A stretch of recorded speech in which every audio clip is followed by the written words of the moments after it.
In a manner of speaking, the beagle is a miniature foxhound. The beagle has shorter limbs, and it is a very solid dog with a strong skeleton and a suitably developed musculature. The name given to the breed comes from beag, an old Celtic word that means little. This breed is one of the numerous hound families. It is suited for small game, and the beagle harrier may also be useful in hunting wild boar. It is impossible to establish the beagle's beginnings.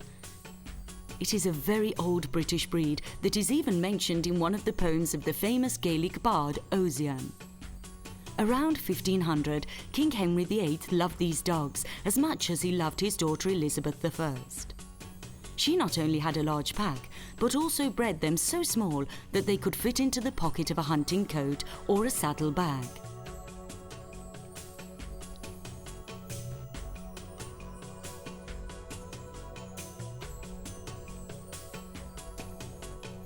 There were other rulers that had a preference for the beagles, such as James I, George IV, and even Queen Victoria, who is also credited with the diffusion of another handsome British breed, the collie. The Amateur Beagle Club was founded in 1880, and the first official standard was drawn up, in Great Britain of course, in 1890. This standard also includes a miniature variety, 26 centimetres at the withers, which has not been raised for some time. A dog of such diminutive size was particularly useful in hare coursing, which was practiced not on horseback but on foot. In such cases, a pack was composed of a number of dogs varying from 8 to 15. Nowadays, 1,000 dogs a year are listed in the English pedigree registers, and their quality is relatively high. Various hunting societies raise packs, and trials are run on both on natural game and on artificial trials, left by a rag or wood impregnated with a suitable essence. Since its birth in Great Britain, the beagle has gradually spread all over the world. Besides being used in hunting, there is a widespread tendency in their use in agility tests. The breed is well represented in Switzerland, Austria, and Germany, where these strong muscular dogs are particularly appreciated.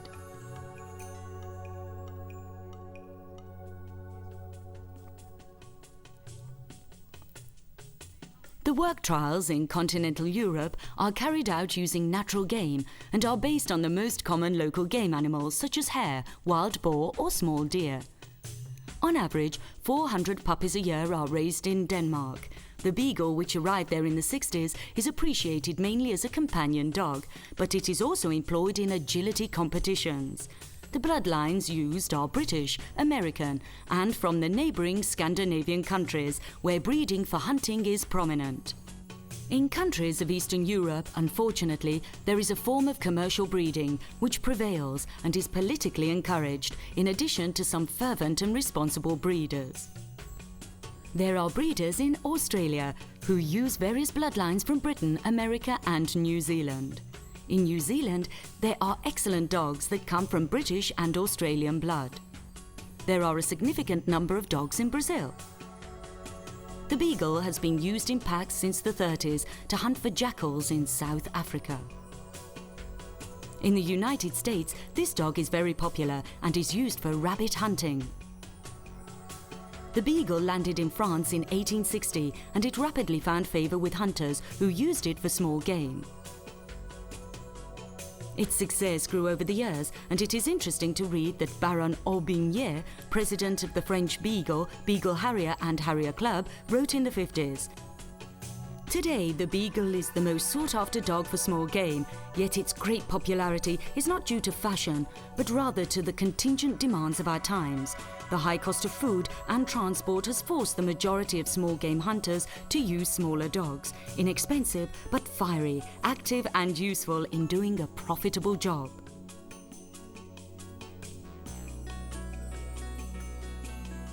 Most hunters appreciate the beagle because of its small size, strong temperament, activity and speed. There are other small hounds like the basset, which have their admirers. But the Beagle and the Basset are substantially different from each other, being the products of two distinct ideas. The Basset is the result of an erstwhile French concept, where the diminished size and speed were achieved simply by shortening the limbs. A Basset has the head and body of a large dog, but entirely lacks harmony. In producing the Basset, the breeders looked above all to slow it down. In fact, the Basset is enjoyed by those people that desire a staid, slow and noisy walk.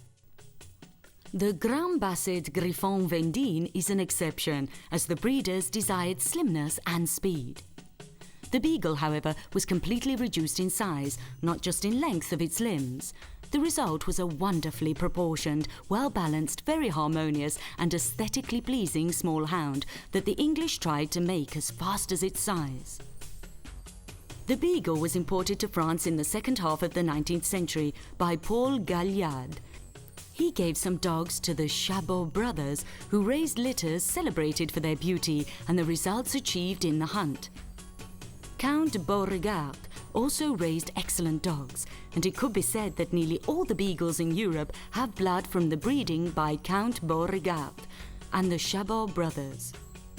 When tracing a dog's pedigree, it is not unusual to find an ancestor with the title de Boissière that originally belonged to them. Initially, the Beagle was used in France for the coursing hare, but then it became a favourite of small game hunters to the point of becoming an indispensable help. These considerations are still valid today, and they are particularly significant if we consider that there are at least 12 native breeds of hound in France, and we all know what praiseworthy patriotic pride our French colleagues possess. It must also be said that the Beagle can hunt either alone or in a pair, a brace.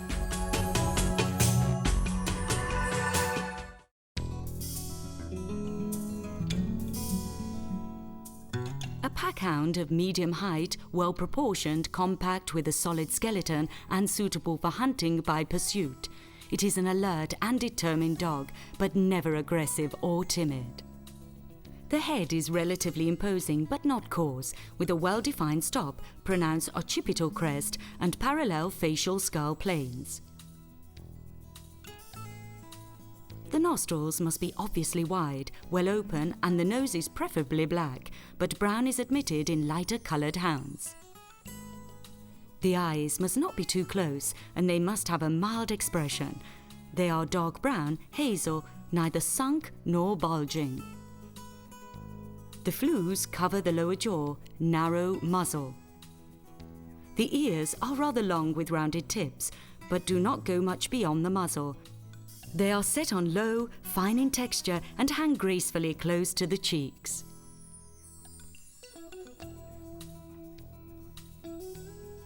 The neck is strong and robust, moderately long and without any ridges, sometimes a slight dewlap.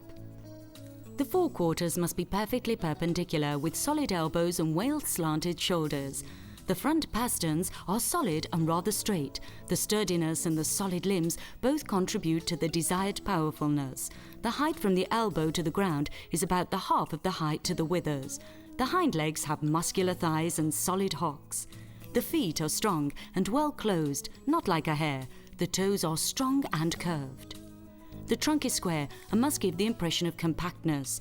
The height measured from the withers to the ground equals the length measured from the top of the shoulder to the top of the ischium. The loins are strong, very muscular and elastic.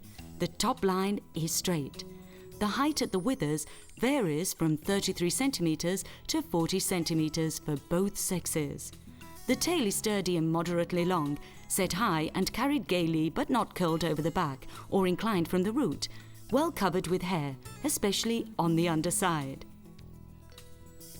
The coat is short, dense and waterproof and must not be clipped. All the usual colours of packhounds are admitted except liver. Often selection is directed towards the tricolours. The tip of the tail is white. The standard states that the gait is lively. When galloping in a pack, they stride free with a long reaching straight movement, hindquarters showing drive. As Paolo Dondina, noted breeder of beagles and valued show judge for all breeds, says, the movement must be tight and elastic at the same time. When trotting the beagle, It must be harmonious and powerful, with an optimal drive from the hindquarters, synchronized with the front legs, which are suitably extended with a wide radius. The pace must not under any circumstances be short. When the movement is correct, the top line must remain perfectly straight. In dogs of this type, faults in the legs are obviously more serious than in other breeds because they seriously penalize the working of the dog. The way the breed barks is rather unusual. It is called baying or giving tongue by the British.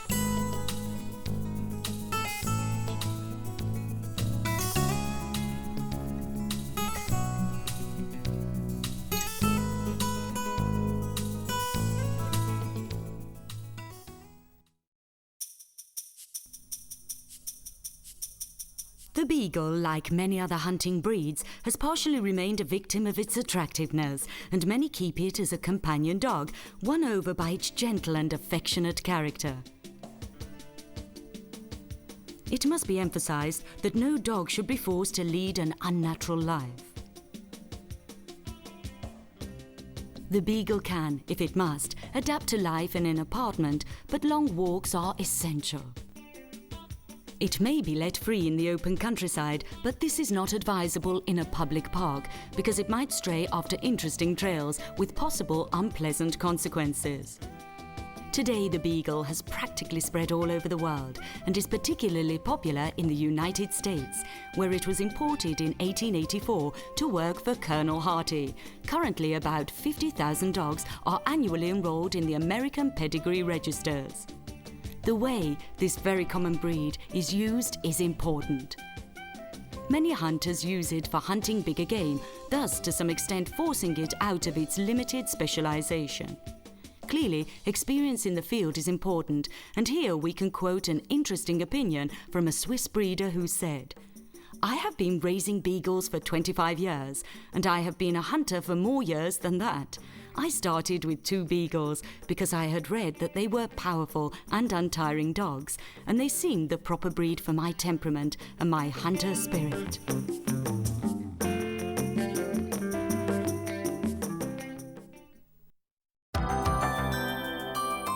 The beagle should only be used with wild boar after it is a year old, when it will have formed its character and it has been taught to search. Some hunters think the beagle has difficulty in returning after a hunt, but this only happens when the hunter acts incorrectly. Often when the dog is missing, the owner drives around, stopping and getting out of the car, calling and moving around on foot. This behavior tends to confuse the dog. In fact, when the dog has finished the hunt, it always returns to the point it left from, and the hunter should have the patience to wait for it or recall it, if necessary, moving around the wood on foot.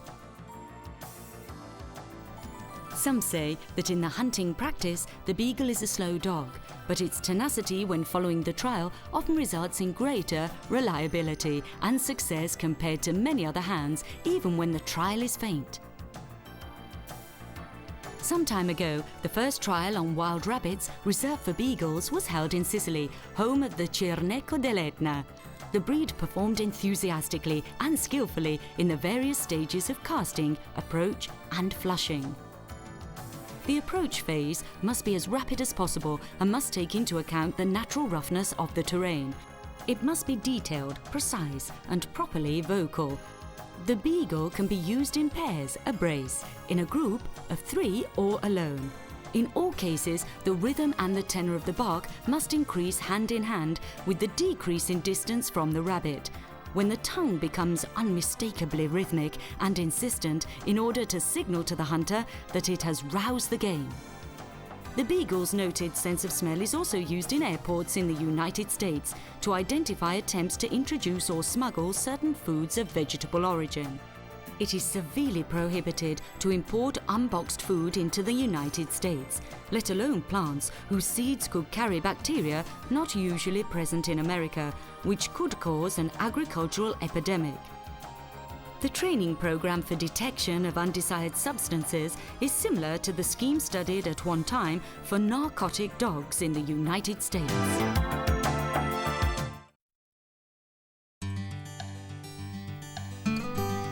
The English British have long claimed paternity of the breed, stating that in Great Britain in the 18th century, the custom was to cross the Beagle and the Harrier to get dogs just for hunting hares.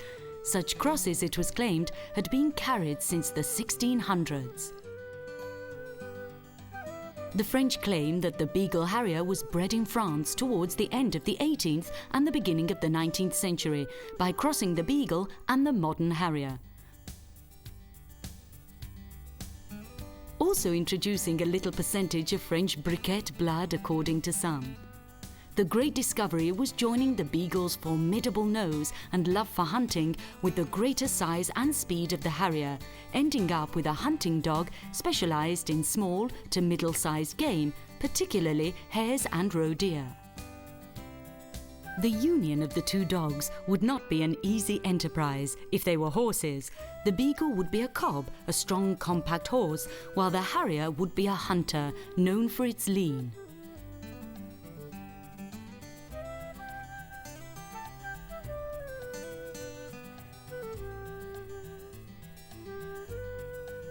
Initially, the dogs obtained were not homogeneous, and usually they were introduced as heavy beagles with a similar size to the Harrier.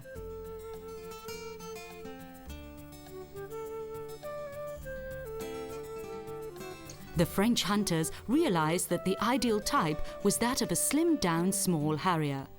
They were inspired by the breeding of the famous neoclassic poet François Gérard, 1770 to 1837, who was an impassioned hunter and a breeder of these dogs and reared them between the 18th and 19th century. The crossings resulted in a tall hound of about 45 centimetres to 50 centimetres at the withers, adapted to hunting in a pack and capable of following horses for a long time. Baron François Gérard created the standard that remained unchanged until 1989, which described the characteristics desirable in these dogs. Characteristics he studied, thinking to use them mainly in hunting hare and roe deer. The work of Baron Gérard rapidly gave enough results as far as concerned the hunting skills, because he really succeeded in uniting the notable sense of smell of the Beagle with the fast power of the Harrier. It was harder to create a homogeneous, morphological type, so much that the FCI only officially recognized the Beagle Harrier in 1974, when it was certain that the profile of the structure and the character and skill at hunting were stabilized. Since, as we have seen, this was the principal activity for which the Beagle Harrier was selected since the beginning.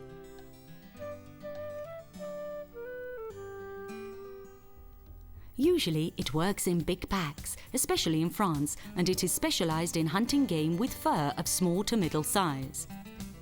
It works willingly, even in a small pack. The passion for hunting has allowed this hound to be used in other specialist areas, above all with foxes and in the much harder wild boar hunting. To hunt wild boar, it is necessary to be bold, agile, strong, but above all courageous and prudent at the same time. This dog possesses all these characteristics. In this kind of hunting, the Beagle Harrier is really skilled and determined, so much so that many hunters prefer them to other breeds. The Beagle Harrier can assist man, especially in the hunting with horses, where it can follow the hunters for long journeys, always with passion, with a love for the work and with untiring coherence. It is a very enthusiastic, precise and obstinate dog. It is capable of following a trail with ardour and accuracy. It shows considerable courage, especially when it finds itself facing dangerous prey which it has previously driven out. This hound's method of work is particular, and the fact that it works in large or small packs makes it still more spectacular. The Beagle Harrier is very fast and gifted with a notable intelligence. It is resistant and capable of pushing the game with boldness and impetuousness. They are powerful dogs, but also elegant and harmonious in their movement. The gait in the hunt, the trial and in following the game is always a gallop. In the search and in the trail, the lower jaw appears to be stuck to the ground and the head is held a little higher only when it is following fresh game tracks, but without being exaggerated. The high position of the head in this phase of the hunting favours the gallop, which must be loose and fast. In action, the tail must be happily carried half in the air with harmonious horizontal or rotary movements. The voice has to be powerful and vibrating, and it must give tongue loudly enough to be heard in the distance. The particular sound emitted by the dog at the first signs of the game, which can be confused with the other animals, allowing to hide its presence, is tolerated.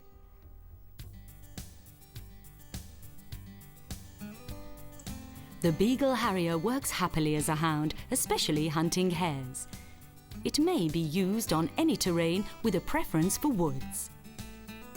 It is also suitable for use on pasture land and on cultivated ground. The versatility of this hound allows it to be used on lowland, hill or mountain, hunting hare, roe deer, fox and wild boar. Usually when hunting with the rifle, it is used in small packs, while with horses the packs are large and they work very beautiful. The breed is diffused and valued, especially in France and in Belgium. In Italy, it has had excellent results, especially in the Po Valley, in Emilia-Romagna and in Toscana, where it has been used with success even in hunting wild boar.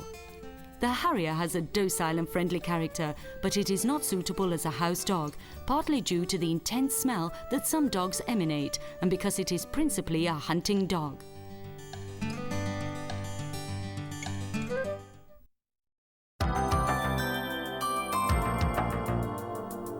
On October 6, 1987, at a meeting in Vienna, the FCI approved a new standard that replaced and slightly modified that drawn up by Baron François Gérard and finally diversified the Beagle Harrier from the modern Harrier in some details.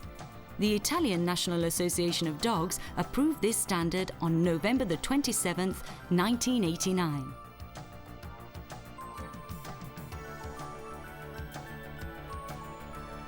Head, expressive, quite wide, voluminous skull. Occiput slightly marked, the front rather straight and never arched. Stop, not pronounced. Muzzle. The muzzle as long as the skull, never square. It must be sharp in profile but not pointed. Flews, must cover the lower jaw. Eyes, dark, well open with a loyal expression, vivacious and intelligent. Nose, well developed and black. Ears, rather short and of moderate width, set on high, V-shaped. They fall flat along the cheeks and turn slightly on the lower part, forming ovals. Forequarters, long, oblique and muscular shoulders, strong limbs with elbows close to the chest and perfectly perpendicular. The feet are not too long, with well-closed toes and thick and leathery pads. Hindquarters, also well detached, slanted and strong with muscular thighs, correctly angled. The hocks are perpendicular and fall near to the ground. Chest, deep to the elbows, never too flat, since that would reduce the capacity of the chest. The ribs long and well-rounded to form an ample chest without being too round.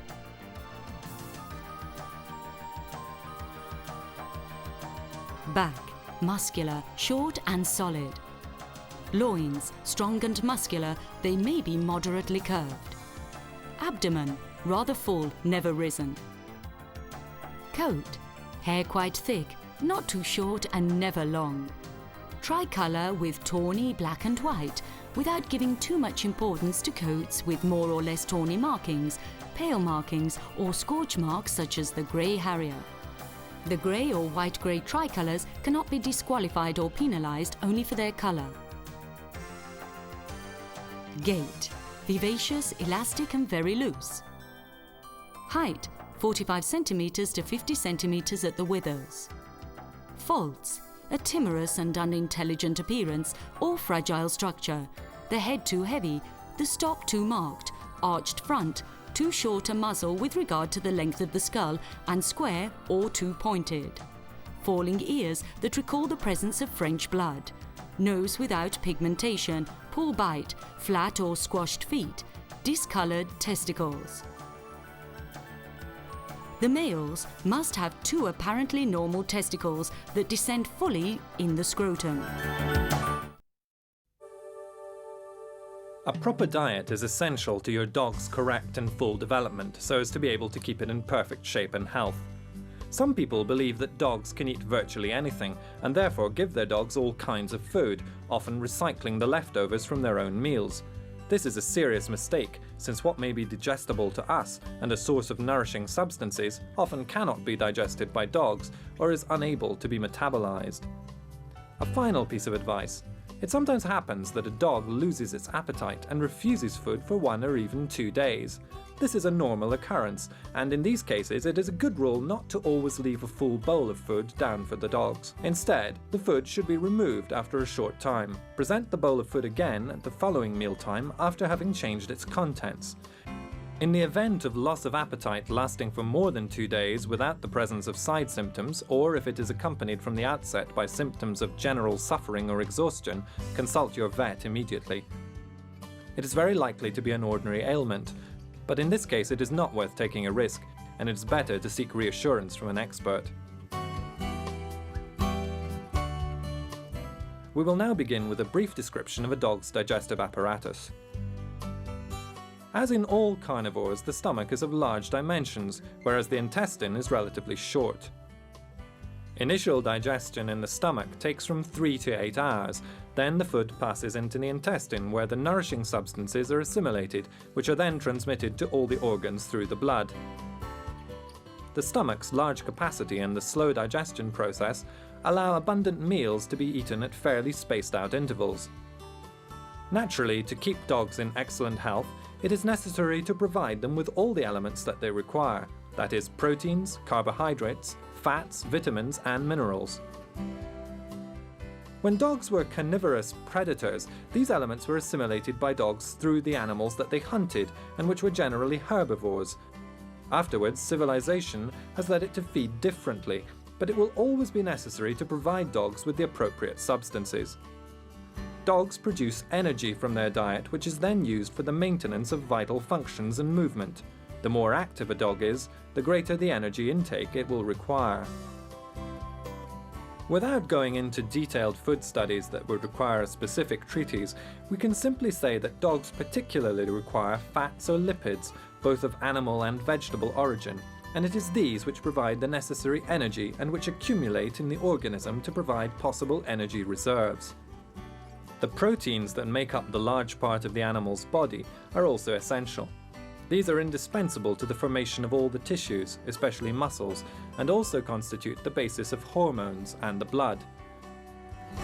They therefore represent an irreplaceable element in a proper diet, even more so in puppies, which must build their bodies.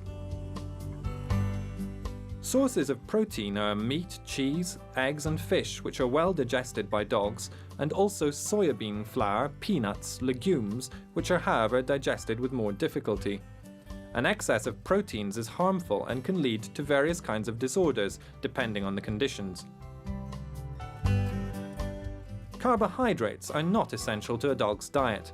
They are, however, very useful at the end of pregnancy. Starch, which is the most important carbohydrate present in the diet, is poorly digested by dogs and needs to undergo preliminary treatment such as cooking, flaking, etc. This is why if you use pasta or rice as a food for your canine friend, it needs to be boiled for a long time to eliminate a large part of the starch present. Fiber, which often accompanies carbohydrates, is especially useful in the diet of sedentary dogs, since it helps to prevent constipation, given the speed with which it passes through the alimentary tract. Vitamins are also necessary, even if in infinitesimal amounts. They are found in many vegetables and are synthesized by herbivorous animals.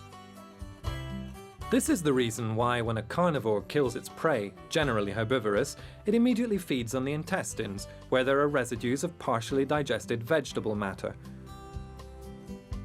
This also explains why, to your considerable annoyance, your dog often eats the excrement of herbivorous animals as soon as it gets the chance. A build-up of vitamins can be harmful, and therefore, if you use pre-prepared feed, you should carefully check the substances contained in the feed before adding supplements, and if in doubt, consult your vet. Minerals are essential to the diet and are supplied by foods.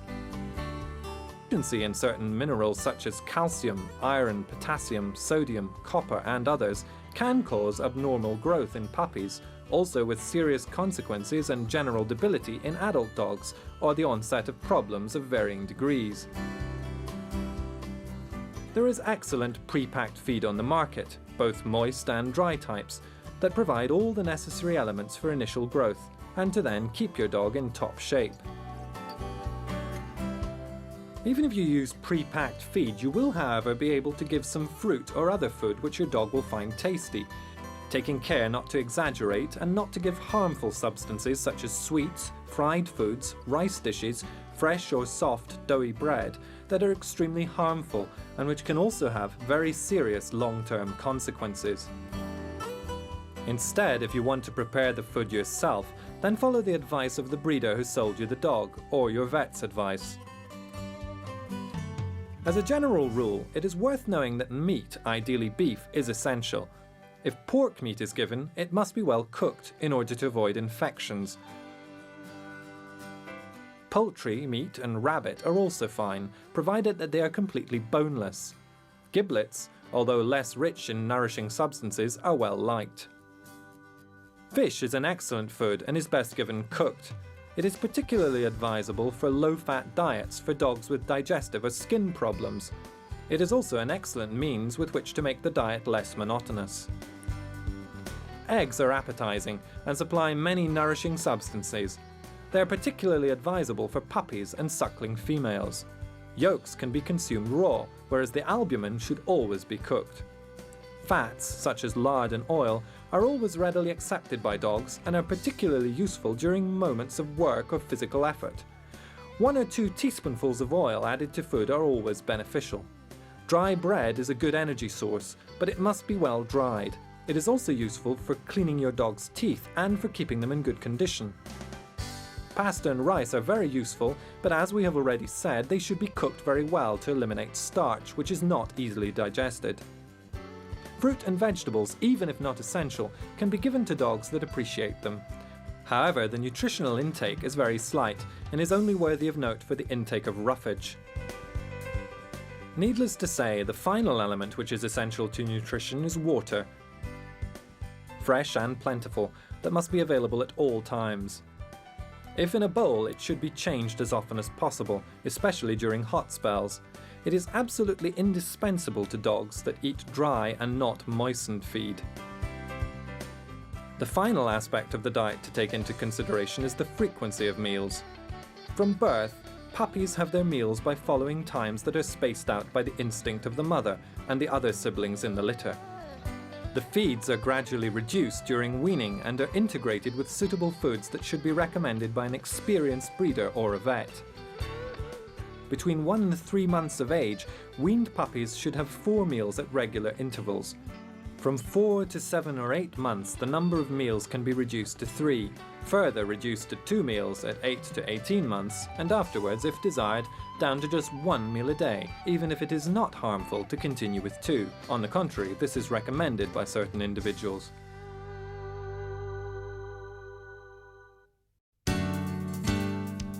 The decision to have a dog is an important one to make, which must be thought over carefully without ignoring some useful basic information. The vaccination prophylaxis must always be carried out with utmost care to try and protect not only the puppies but also adult dogs from the most common illnesses. Generally speaking, a puppy leaves the breeder after having been vaccinated at around 40 to 45 days with a triad vaccine against canine distemper, infectious hepatitis and parvovirus. A second quadrivalent vaccination, also including leptospirosis as well as the 3 ailments already mentioned, is generally carried out after 3 weeks. An additional vaccination can be carried out after a month, again quadrivalent, to be then replaced annually throughout the dog's lifespan. A dog can be vaccinated only if it is in perfect health and thus also free from endoparasites.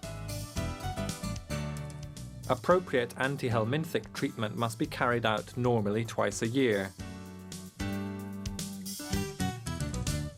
Different types of ascarids exist, each of which specifically infests an animal species, man included, and there is practically no risk of zoonosis, that is, transmission of the infestation from dog to man.